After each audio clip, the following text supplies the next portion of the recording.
you're a certified EOS integrator. What is EOS?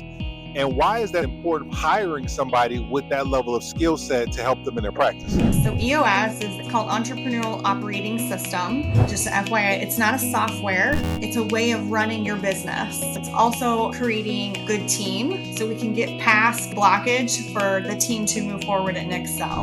Successful practices are the ones that identify that, they are addressing it, and there's a plan, right? I love EOS. It's not about what your title, it's what you're accountable for.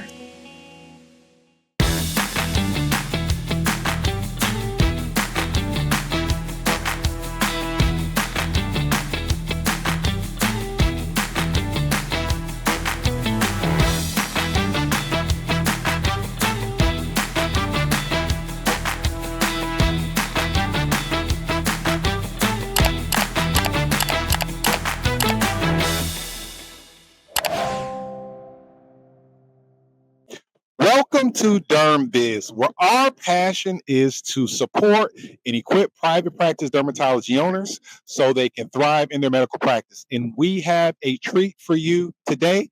We're coming live to you today from Naples, Florida, and we have an incredible guest. Our guest today is Toni Sikkema. She's the founder and healthcare service professional. Toni is a seasoned healthcare operations leader with nearly 20 years of experience in healthcare, which includes managing and scaling mid to large size medical practices.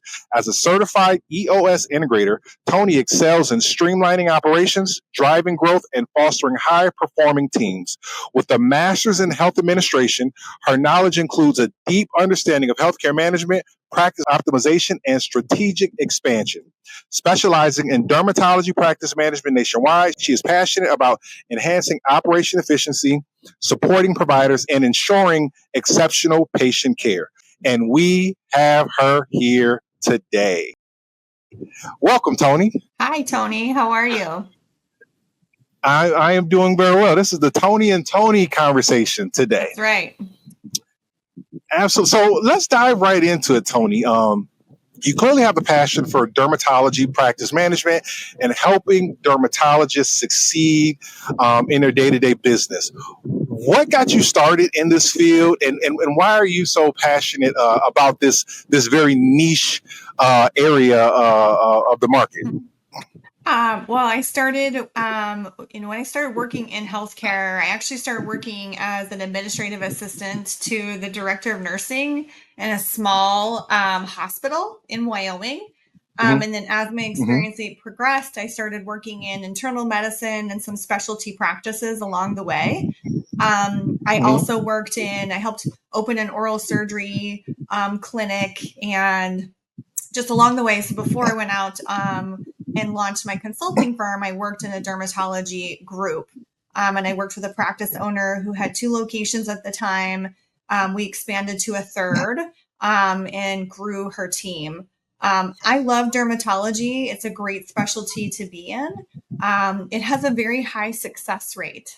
I can share that it's nice to be, dermatology is great because after working in internal medicine, the outcomes are not always that great.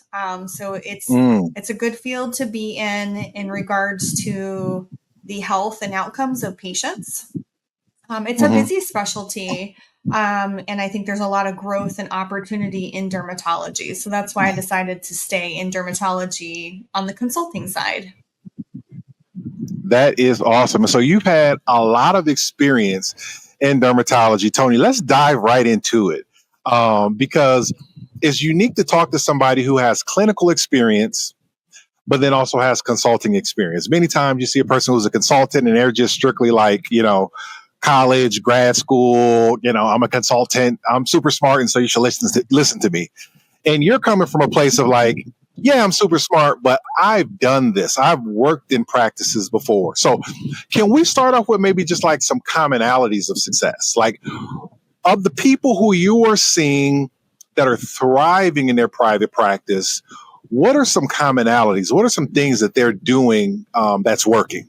Let's see. What are some things that are working? I would say is developing their team. And on the flip side of that, There's the old adage of you are what you tolerate. Really successful practices do a really good job of maintaining and protecting the culture in which they want to have thriving in their practice. And so if you're doing a really good job of, maybe you've identified somebody who's not a good fit, removing that good fit from your practice so it doesn't impact the rest of your team. And also, before you go on, Toni, let's double tap on that. Would you mind sharing an example of somebody who you've worked with who maybe they didn't do a good enough job of building their leadership team or managing their team, and what did that look like because they didn't do that? I have several examples, but I can say that this is very challenging for a lot of the clients that I work with, and I think just medical practices in general.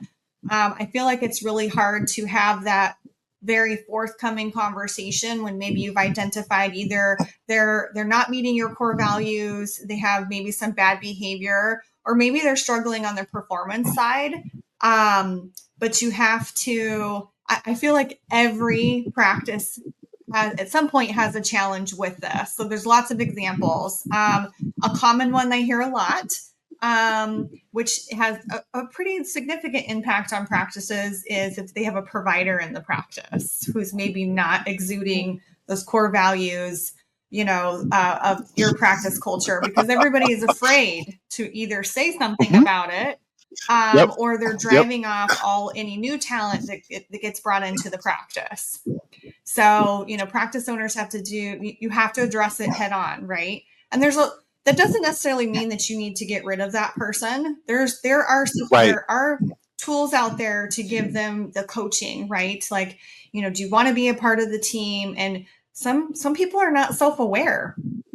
Believe it or not, there's some people out there that are not very aware of how they interact with others. And so I think that is a common one that happens a lot, right? People will leave because if it's another provider in the practice, that's challenging. Your front desk staff, they are the face, they are the very first impression when a patient walks in your door, or when they call to make an appointment, or whatever it may be. So that's also really important that you have a good fit for that. I often hear, but they do a really good job at their job, right? They get all this stuff done, but if they don't have those customer service skills, it doesn't matter how well they do their job on the back end. They have to be able to perform and do their job on the front end as well. So those are pretty common things, right, that happen in medical practices that can be challenging. So successful practices are the ones that identify that, they are addressing it, and there's a plan, right? It's either, I work with another kind of consulting individual, kind of helps more in the HR field, coach him up or coach him out, so give them the opportunity to prove that they want to be there and kind of work on those things, because none of us are perfect. So. Absolutely. And this is something that we didn't really dig into. I know I talked about it in your intro, but you're a certified EOS integrator. Is that right? Integrator, yes. And so can you please share with our viewers, what does it mean to be a certified EOS integrator? What is EOS? And why is that something that's important for them, where they may want to look at hiring somebody with that level of skill set to help them in their practice? Yeah, I'm really glad that you asked me this question, because I love EOS. So EOS is it's called Entrepreneurial Operating System. Just FYI, it's not a software.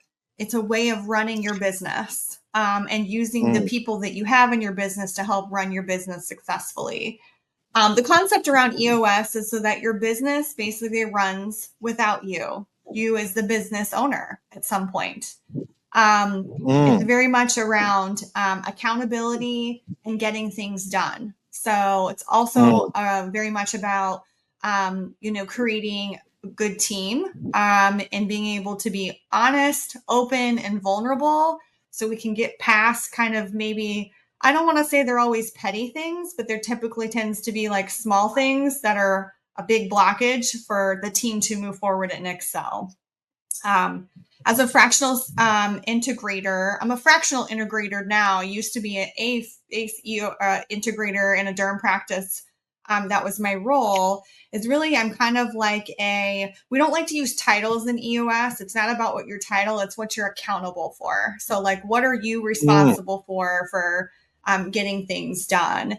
And kind of the EOS integrator is kind of they keep everything moving in the same direction and making sure and holding everybody on the team accountable, right? Like, where are we at with this? They have a pulse on every department within your practice, and they kind of know what's going on, right? They help remove obstacles. So maybe you're having some challenge, maybe it's a software or it's whatever it may be, that person's their responsibility to help remove those things. They're also the point person for your visionary. The visionary is typically the practice owner, right? The visionaries they have big ideas, and they often cause a lot of whiplash, meaning they change their mind a lot. They're like, oh, let's do this, this, and this. And then they come to work the next day and they're like, okay, we're gonna change this, this, this, and this, with no thought process kind of put into it or a plan. And it just kind of creates a lot of chaos. So the integrator is the buffer, right? So the integrator and the visionary meet on a monthly basis. The visionary says, these are all the things that I want to do. And oftentimes the integrator will say, no. The integrator, I almost like to say a lot, is the no person. Or the integrator is like, okay, we can do this, but we can't do this tomorrow, right? Like, there's a lot of steps in place that have to occur before that can happen. So the integrator kind of helps put those big ideas that the visionary has into motion, and works with like I said, with the leadership team to achieve those goals. So, so I'm a fractional. So I guess you could say is I work kind of part-time. Part of what I do in consulting is sit in as a fractional integrator, and I'm a part of the team. So there's probably not a lot of consulting out there that you're like very actively involved on the practice management side of things, but I'm on a leadership team. We meet every week. I'm given to-dos. I assign to-dos. We work together to get them done. Once a quarter, we meet to do our EOS planning sessions. We work with an implementer, and then we have 90 days to get those goals. And we plan things out 1 year, 3 year, and 10-year targets. And so we work towards that 10-year target. So. Okay, so talk to me, Toni, because I guess if I'm being a devil's advocate, what does life look like before this EOS system, and what does it look like after? Because if I'm somebody who's sitting as a practice manager myself, I have people calling me all the time selling me stuff. Every day, my inbox, my email inbox, my LinkedIn inbox. Everybody has a new gadget, a new machine, a new system, a new software, something to sell me that is going to make me more money, save me more time, and do all of these different things. What is special about the EOS system? Like, what does life look like before a person is using EOS? And the pain and struggle that they may be going through during that time. I'm laughing whenever you're talking, and I just start laughing and smiling, is because you're describing situations that happen in our practice. So clearly you have real world experience, because you named 3 or 4 things. The doctor who's maybe not necessarily on board culture wise and disrupting things, and the crazy visionary who has ideas and disrupt. Like, you're naming things that we have experienced firsthand. Talk to me about what EOS does and how it solves some of the pain points that we commonly experience in dermatology practices. So here's my take on before EOS and after EOS. There's lots of operating systems out there, right, that you can choose from. So it's definitely one of those that are out there kind of that you can choose to do. I think the one part that I forgot to say in regards to the Certified EOS Integrator is EOS allows you to develop structure within your practice. And when you have your leadership team, you have somebody who sits in marketing and operations and maybe HR and finance. So Now, when that person sits in that seat, this is what they're responsible for. This is who you go to for this problem. This is who you go to for this problem. And this is who you go to for this problem. You very well could have, if you have a small leadership team when you first start out, there's one person that's sitting in more than one seat, right? So they may be the same person for maybe 3 different issues. EOS also allows you to determine what's urgent and what's not. I would say that it's very common even before EOS, and sometimes a little bit in EOS, of there's like somebody called out today, right? And it's like, it tends to get a really heightened, right? Like everything is on fire, the building's burning down. And EOS allows you to have structure in place. This is who you talk to for having this issue, right? It allows you to put some processes in place. Documenting processes is probably the most important part about EOS, because everybody needs to know how to do everything, right? Because if so-and-so's not here, we have a call out. What do we do? What's our process? So it takes away less of this running around with chaos all the time of how do I manage this and what do I need to do in the event of that. There's still things that come up, right, that have to be addressed in real time. But part of meeting, like on your leadership team meeting, if we have issues, we wait till we meet. We don't email each other 800 times a day. We don't, if there's an issue that we need to talk about, we put it on the issues list and we talk about it during our meeting. And so it takes away, and you also train the rest of your team. So as you implement EOS, then you start having department meetings, like here's an operations issue, here's an HR issue, here's a finance issue. And you have kind of mini teams, right, that you're developing under your leadership team. And they also meet on a regular cadence. So these issues get put on the list. Everybody sees what the issues are. Issues are just a topic of conversation. They're not necessarily negative. They're not necessarily positive, but you're putting it out there. We need to talk about this and we need to address it. And so the staff are like, oh, I know we're going to meet this week. Can this wait till Friday, right? Can this wait till we have our meeting on Friday? If it's not where somebody's hurt or ill or, somebody's in danger, it doesn't necessarily need to be addressed right then and there, right? So like a prime example, a patient checks in early and maybe the provider is like, well, why was this patient checked in at this time? Or why was this patient put on my schedule? And I don't mean to pick on providers. I'm just giving an example, right? And so instead of addressing it right then and there, it's an issue. Let's put on our list. Let's talk to the ops team. Like, hey, what was the outcome? What caused this? We can work on an action plan to maybe improve that process to begin with, instead of maybe the provider coming up to the front desk and being like, hey, why was this patient checked in? Or why is this patient on my schedule? That is an example of where things can be disruptive, where we can just meet on a regular basis, hash them out, find the solve, and move on. So takes away, like I said, a little bit of chaos. Support for the Dermbiz show comes from EasyDerm.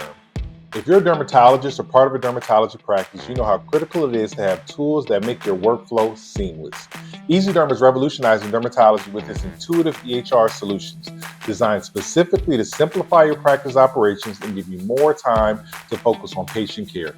Their system isn't just easy to use, it's built with dermatologists in mind, making it the perfect choice for practices looking to streamline and grow. Want to learn more? Head over to easyderm.com to see how they can help you elevate your practice to the next level. And here's a little insider tip. Tell them the Dermbiz show sent you.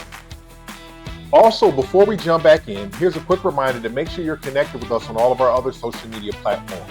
We share other content on those platforms that's going to help you grow and build your private practice. We believe that we need more doctors in leadership positions in private practice ownership, and we believe that our content is going to help you get to where you need to go. Don't forget to like, share, and subscribe on all those platforms. All right, thanks for listening, and another big shout out to EasyDerm. Now let's get back to the show. So it almost seems like when I ask, like, what can EOS do? It seems like it can do a bunch of different things. It seems like it can help with conflict resolution. That is always a major concern in private practices, holding people accountable to make sure that people who is tasked with doing a job actually gets it done. Yep. Um, and how to evaluate that performance after the performance has been done. And so it almost feels like it is like you mentioned that it's not a software, but it almost is kind of like a software. It's almost like an operating system, the OS for your phone, the Mac Yep. OS for your Mac. It's that for your business. It does almost everything. Mm-hmm. And you're using your team to make this operating system work, right? So it's just really setting, we don't use organizational charts, they're accountability charts. And Mm. it looks like an organizational chart, but again, it's like who's responsible. Titles don't matter in the EOS world. The op seat is just as important as the visionary seat, right? We're Mhm. all on the same team, and not one person makes a decision. You make decisions together as a team. So and everybody gets to voice their issues, right? So it's great because the staff then get to put the issues on the issues list, and they get to tell you, like, this is a problem, or this is a problem, or I'm having challenges with this, or hey, my pay stub was wrong last week. So things like that, where they also have a voice, they feel heard, and they get to participate in also coming up with the solve for it too. So, Mhm. yes. Okay, and so let's say I got another question for you. Obviously, there are going to be people who are listening to this who have different backgrounds. Some are going to have practices with multiple providers. Some are going to have practices in metropolitan areas. Some are going to have more cosmetic based practices, more medical based practices. And so I know you can't give blanket advice to people with so many different situations. But if you had to pick out like 3 to 5 like low hanging fruit things outside of somebody reaching out to you and getting your services, which I'm sure a lot of people are going to want to do as well. But what would be 3 to 5 things that that they could do on their own, like real quick, that they could implement in their practice that would at least get them going down the EOS systematized consistency, structured track? Document your processes. That would be my number one. I would be at the very top of the list. That doesn't really involve, an operating system, but really like documenting your processes and And having. what does that look like, Tony? How, is this is like as I'm doing something, I'm just saying, okay, step one, I did this. Step two, I did this, and then that's my process, and I just give it to Yeah, everybody and say, like this is how we do it now. literally just it's like, it can be on a Word document, it can be a video, like say like on the clinical side, like this is how you set up the surgical trays for an excision, or this is how you do this for Mohs, or it could be a video of this is how you check in a patient in the EMR system. It doesn't necessarily have to be a piece of paper with a step by step, but it can be. Um, and so documenting all those processes and then training your staff. Training your staff is probably the second one. I would say that that's something that you can do in your office without having, again, you don't need an operating system to do that. Just making sure that however you're training your team, you're doing it the same way every single time, right? So regardless of who they're working with, or where, if they're at a different location, you should be doing the same way every single time. I would say too is making sure that you have it's very clear to your team responsibilities. Who's responsible for what, right? So if there are questions, right, like I was an example, like my paycheck's wrong, who is responsible, right, for helping solve that problem, and just making that very clear on who they need to go to Mhm. help with those issues. Mhm. Um, I would also say, again, this is another piece of it. This is probably a little more challenging, and I often find this with you need a little help on if you decide to do EOS, but what's your vision for your practice? Where do you want to Mm. be in 10 years? What do you want to happen? Do you want to, even if you don't want to grow, say maybe you just want to bring on another physician or another, provider, whatever it may be. or I want to have 10 locations in 10 years. The sky's the limit. So, but have a vision, right?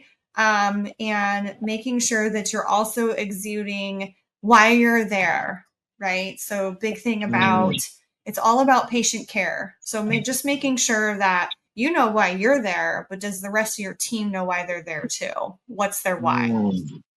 And those are really specific things that if you decide to implement with EOS, if you use an EOS implementer, they're going to ask you that. They're really going to grill you like, what is your purpose? What is your why? Why are you here? Why are you doing this?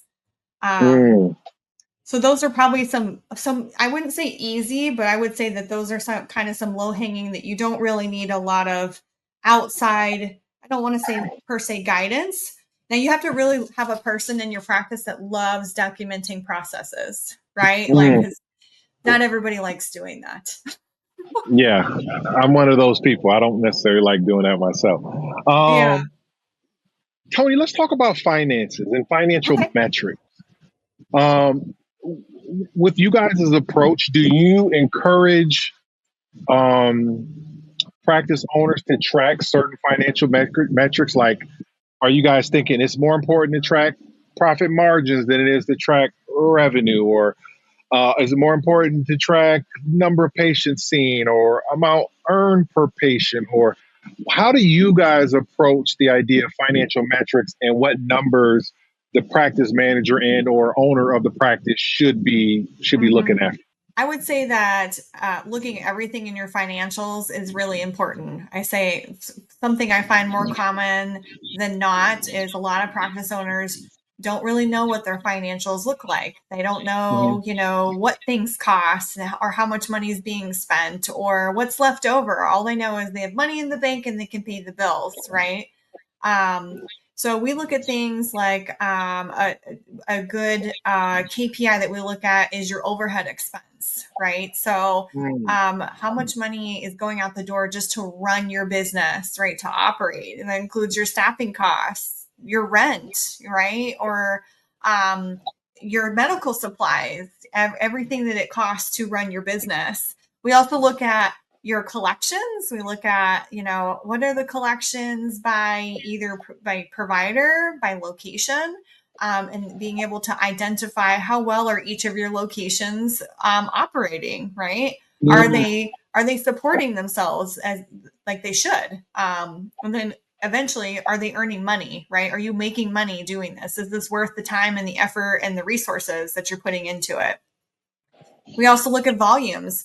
Lots of practices, you spend money on marketing. So let's track how many new patients did we see this month? Do we have an upwards trend or a downwards trend? Do we need to make some changes?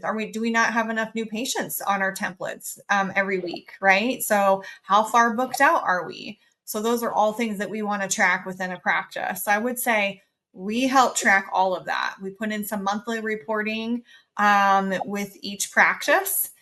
We also compare your financials to a lot of benchmarking. So looking at benchmarking reports, MGMA is a very popular one that I look at. It's not necessarily specific to dermatology, but it gives you at least a good sense. Another report that we also look at is I also like to look at the benchmarking reports that Adam puts together. Adam actually gets this information. This is voluntarily information from private practices because it is very different to compare your practice compared to maybe a practice or hospital outpatient, dermatology clinic, right? They're two very different animals. So any and all benchmarking and any and all financials that we can track for your practice, I think are very important. It also helps you set goals for your practice. Well, I want to lower my expenses this year. Well, what expenses can I lower, right? Like what are some fixed costs I have no control over?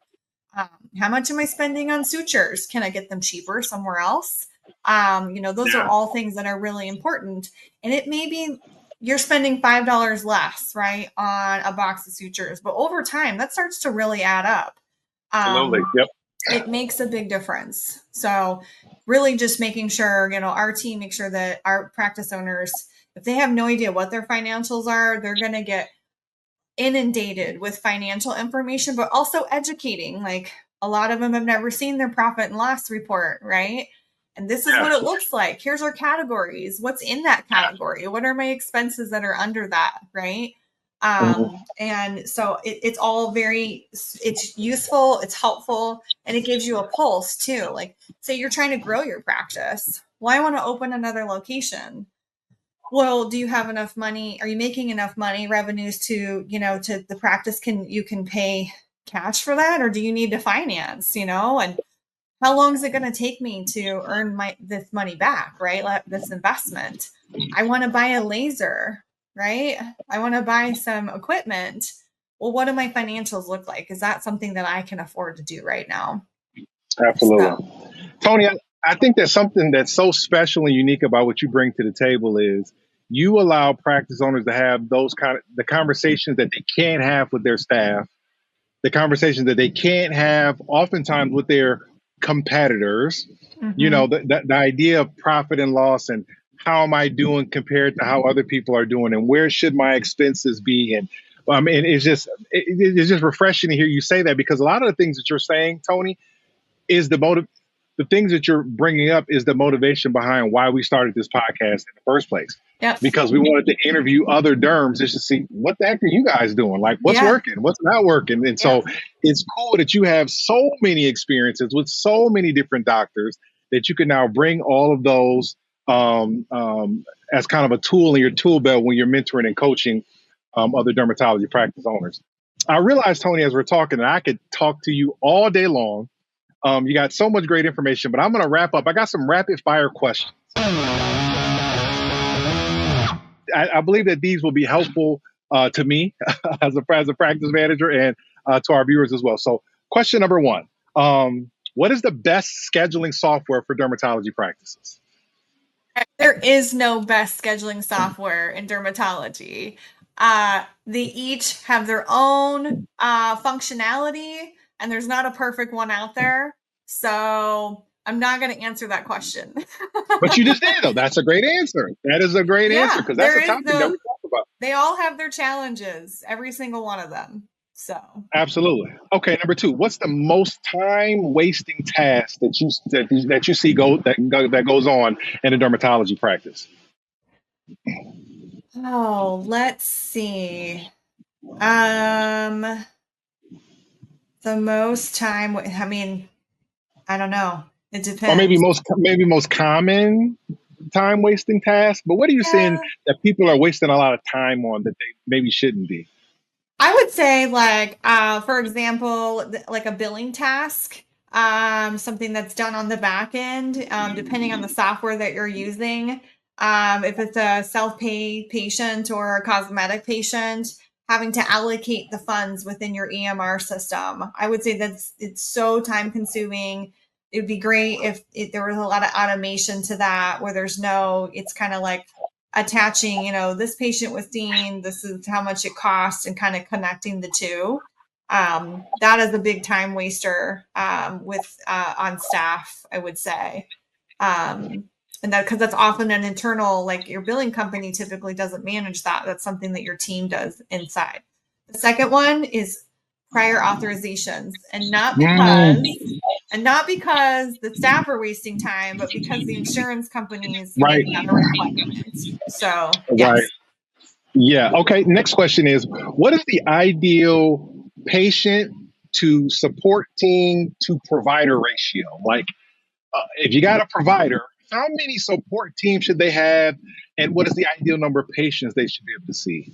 So that's a great question, and I really can't answer that without looking. This is a benchmarking data that I would share, and I don't have that memorized. Okay. I would say, though, that for an example, I would say that per provider, you should have at least one front desk person, right, to kind of do check-in and check-out. You should have at least 2 clinical support team members. You're seeing anywhere from 25 to 30 patients a day. On average, your clinical team should be able to room between 15 and 17 patients each team member. So that would be, I guess, kind of a ratio to kind of give you FTE wise.